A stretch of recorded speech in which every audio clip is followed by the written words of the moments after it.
Brian, we know you want to bang Zach Wilson, but now that he actually played a good game, do you want to bang him more? I guess is that we're going to open with that question today. No, still the same amount. So the exact same. Yeah, and you know what? I'm also just kind of tired of talking about him too because I can see that. well, he had a phenomenal game. Yeah. So obviously, but it just feels like too little, too late. And it's just like I feel like every time he's like in his early 20s, and I feel like every time I see like commentators talking about him, I feel like it's like their dads like. It's just like I watch dads beating up on their son. That's how I feel like whenever I listen to commentators talk. Because I'm watching these old men being like, he's not playing right, okay? All right. It just feels like a drunk Randy Marsh screaming at his kid from the bleachers. So that's what that's what it feels like. So yeah, we're not going to the Red Lobster after this game. Because you suck today. I'm kind of tired of talking about Zach Wilson. Right now, I mean, like he had a great game. Good for him.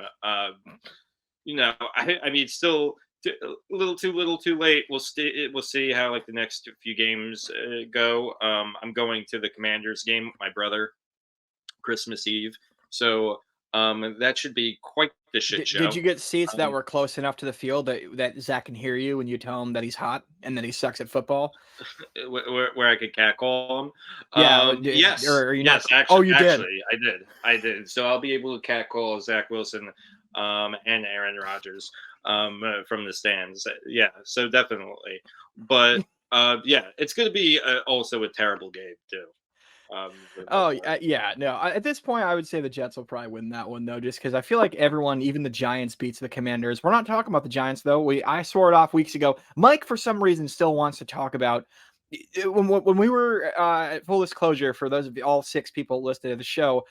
We were doing the outline for the show, like, oh, what do you want to talk about this week? And Mike again was like, hey, can we talk about Tommy DeVito signing autographs at like a truck stop in Jersey? And I'm like, dude. We've talked about Tommy fucking DeVito on the show for like 3 weeks in a row. Like Brian, how is it that Brian is the gay one on the show, yet Mike is like all he wants to talk about is how into this dude he is? Like, Mike is super gay for Tommy DeVito. It's true. Yes. And also too, I just saw the Giants are beating Green Bay Packers too right now. So like that's, I mean, I know we're not supposed to talk about them, but that's kind of like.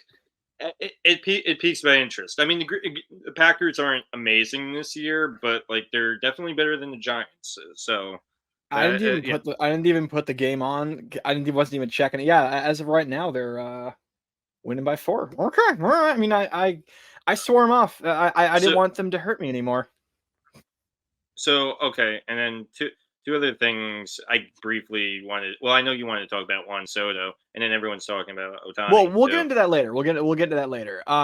So yeah, as far as the Jets go, I wanted to actually piggyback off of something you just said a second ago, which was that like it's too little, too late, and it's one of those things where I feel like if he would have put up a game this good a month and a half ago, it would have been a lot more exciting.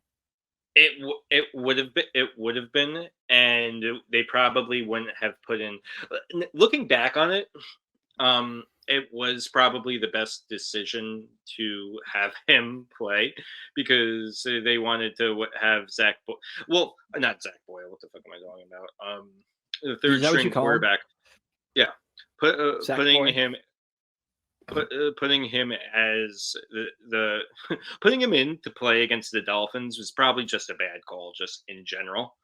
You know, they just probably should have stuck with Zach Wilson the whole time, and you know, let him flounder as much as possible. But like, get his reps, man. Like, I think after Rodgers got hurt, there was he was just our only hope. So like, you just let him play the rest of the season, and he'll probably be done after the season. Well, yeah, and that's we were talking about the Giants a second ago. That's how kind of the Giants are with Tommy DeVito. No one thinks he's the future of the franchise. Everyone's just like, yeah, he's an Italian. A lot of us are Italians. You know, he's from New Jersey. Let him play the football. And then the weekends, you know, whatever. This team isn't going nowhere. Like that's just sort of the attitude when it comes to that.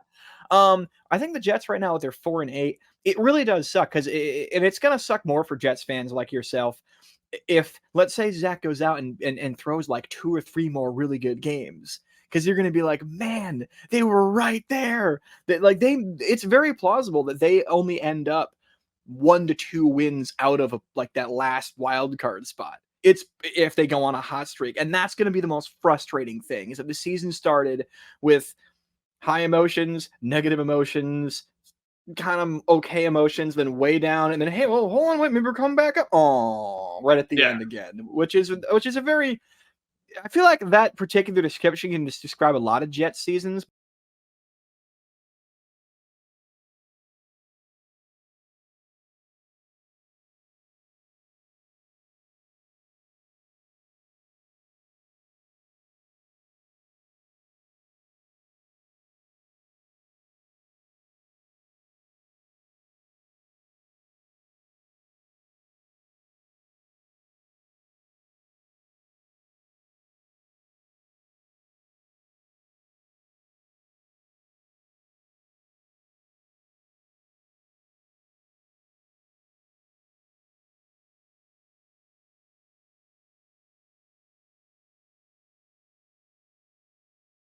Well, that Quite last part most literally, of us can understand, but yeah, the you know, Jets were quite literally just like the team that got shit on, and quite literally the butt of every joke for yeah, I see that what you whole did there. season.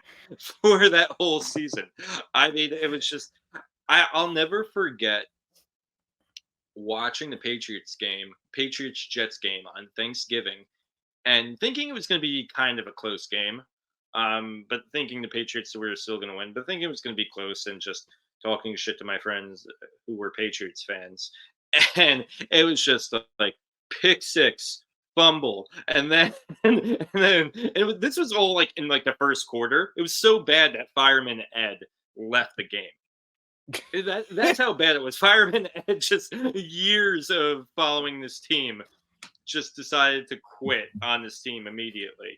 And I'll never forget watching it at the bar where Mark Sanchez ran into the centers, ran into the center, fumbled the ball, and some guy behind me just was like, "Wait, did he just run into the center's asshole?"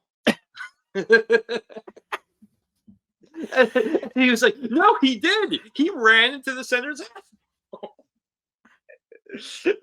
And then we all got Yeah, it's amazing how much mileage that play has gotten in terms of just the joke value. It's been a literal decade. It's been a literal decade since that happened, and people still talk about how ridiculous it is.